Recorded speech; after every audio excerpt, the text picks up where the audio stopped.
प्यारे भाइयों और बहनों, आप सबको नरेश त्रिवेदी का ओम नमः शिवाय। नरेश ज्ञान चैनल में आपका हार्दिक स्वागत है। पिछले वीडियो में अपन ने ज्योतिष के योगों की चर्चा की,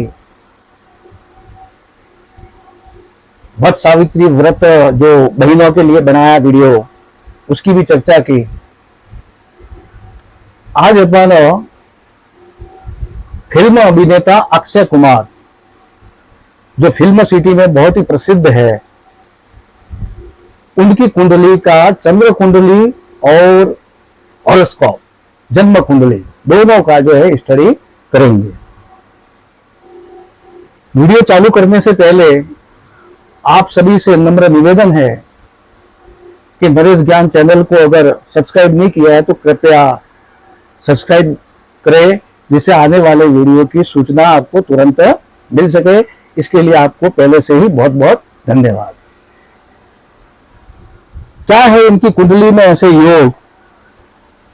सबसे पहले तो अपन देखेंगे कि इनकी कुंडली के अंदर लग्न भाव का जो स्वामी है, लग्न भाव का स्वामी मंगल खुद लग्न के अंदर ही बैठा है, तो इस कारण से इनका शरीर का स्वास्थ्य, शरीर और चेहरे की स्थिति बहुत ही अच्छी होगी। साथ में मंगल जो है लग्न का स्वामी है और वृश्चिक राशि के अंदर बैठा है। अपन ये भी जानते हैं कि इनकी शादी ट्विंकल खन्ना से हुई है, और ये भी जानते हैं कि मित्रों में ये राजीव भाटिया, हरिओम भाटिया के नाम से चर्चित जाने जाते हैं। शुक्र केंद्र में बैठा है सूर्य के साथ में, शुक्र केंद्र के अंदर दशम भाव में बैठा है, और इस कारण से शुक्र जब शुभ ग्रह जब कुंडली से 10वें भाव में बैठते हैं लग्न से, तो वो अमला कीर्ति योग जो है वो बनाते हैं।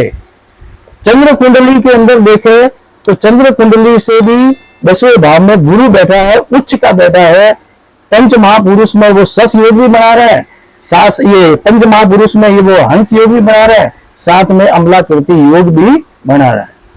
साथ में अपन कहेंगे कि इनके जो धन भाव का स्वामी है, धन भाव का स्वामी गुरु जो है भाग्य स्थान में उच्च का बैठा है, और भाग्य का स्वामी चंद्रमा जो है केतु के ऊपर साथ में बैठा है। तो भाग्य स्थान में गुरु बैठा है, धन भाव का स्वामी है, इस कारण से, और साथ में लाभ भाव का स्वामी चंद्र जो है वो भी जो है उच्च का बैठा है। बुध, लाभ भाव का स्वामी बुध है, वो भी जो है कन्या राशि में उच्च का बैठा है। तो सीधी सी बात है कि इनके जीवन में किसी भी प्रकार के लाभ की, किसी भी प्रकार के धन की जीवन में कभी कमी नहीं रहेगी। अब इस कुंडली के अंदर देखते हैं कि पहले तो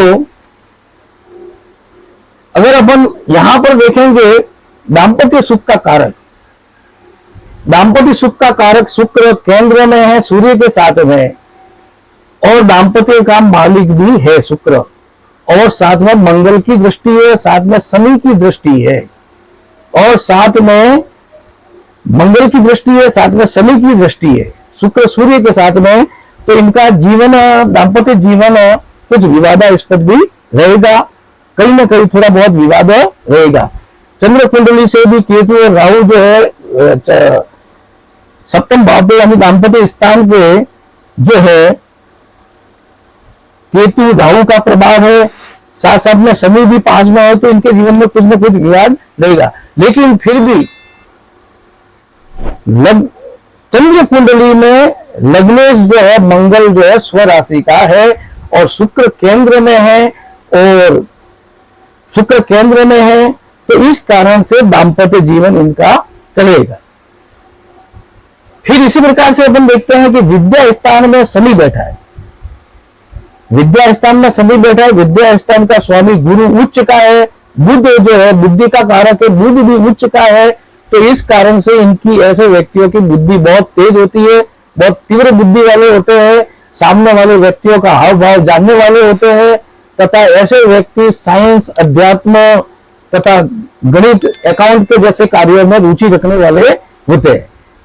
चंद्र कुंडली से देखे तो भी जो है इसका स्वामी शनि जो है वो छठे भाव में पराक्रम पाप ग्रह छठे भाव में बलवान होता है। साथ में सूर्य और शुक्र की दृष्टि है और साथ में मंगल की भी दृष्टि है। तो ये जो जातक की स्थिति बताता है। अब केंद्र के अंदर सूर्य दसम भाव का ही स्वामी है। सूर्य जो है दसम भाव के अंदर ही बैठा है, अपनी राशि सिंह राशि के अंदर बैठा है। और इस कारण से इसी प्रकार से चंद्र कुंडली में अपन देखते हैं तो दसम भाव का स्वामी चंद्र जो है वो केंद्र में बैठा है। तो दसम भाव का स्वामी सूर्य जो है स्वराशि का होने के कारण से पिता से भी इनको आर्थिक सहयोग मिलेगा। और साथ साथ में सूर्य भी कला का कारक है, शुक्र भी कला का कारक है। तो इस कारण से कला प्रिय जीवन से, कला से, आर्ट से इनको लाभ मिलेगा। और सूर्य इनको यशवान भी बनाता है, कीर्तिवान भी बनाता है। साथ साथ में दसम भाव में सूर्य जो है कुल दीपक योग भी जो बनाता है।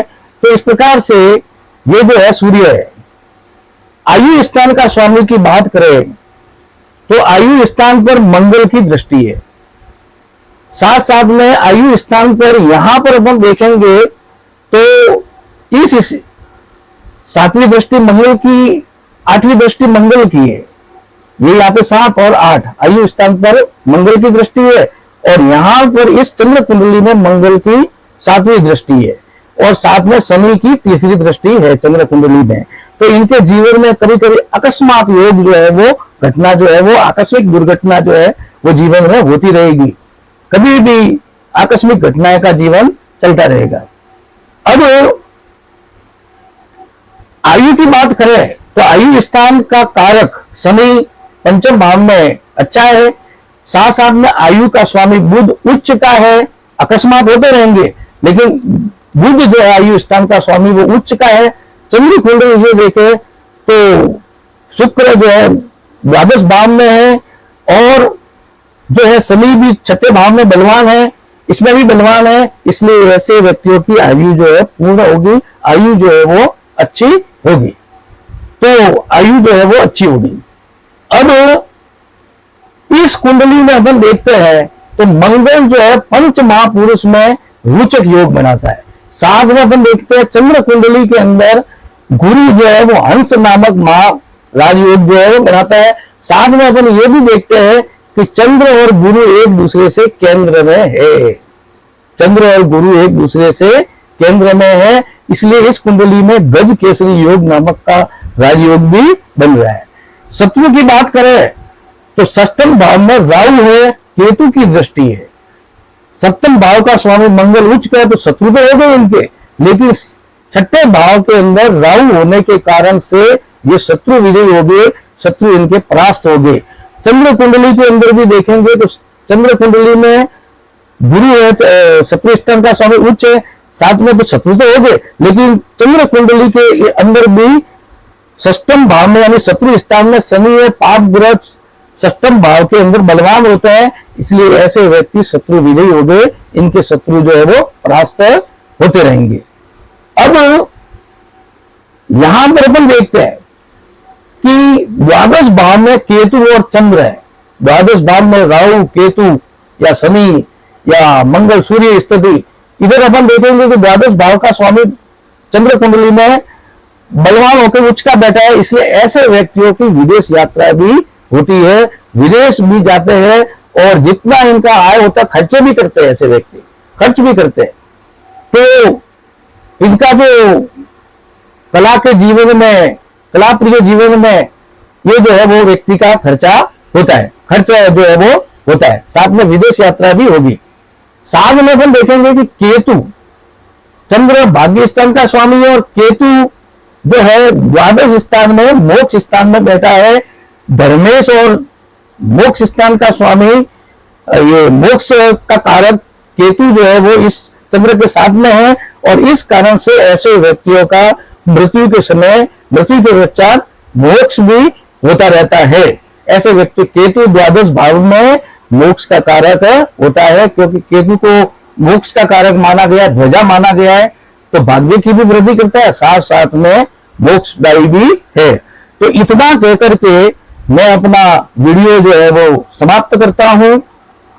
आप सभी को धन्यवाद। वीडियो समाप्त करने से पहले अभी भी मैं कहता हूं कि नरेश ज्ञान चैनल को अगर आपने सब्सक्राइब नहीं किया तो तुरंत सब्सक्राइब कर दें, जिससे आने वाले अच्छे अच्छे वीडियो की जानकारी आपको जल्दी से जल्दी जो है वो मिल जाए। आप सभी को बहुत बहुत धन्यवाद। ओम नमः शिवाय, ओम नमः शिवाय।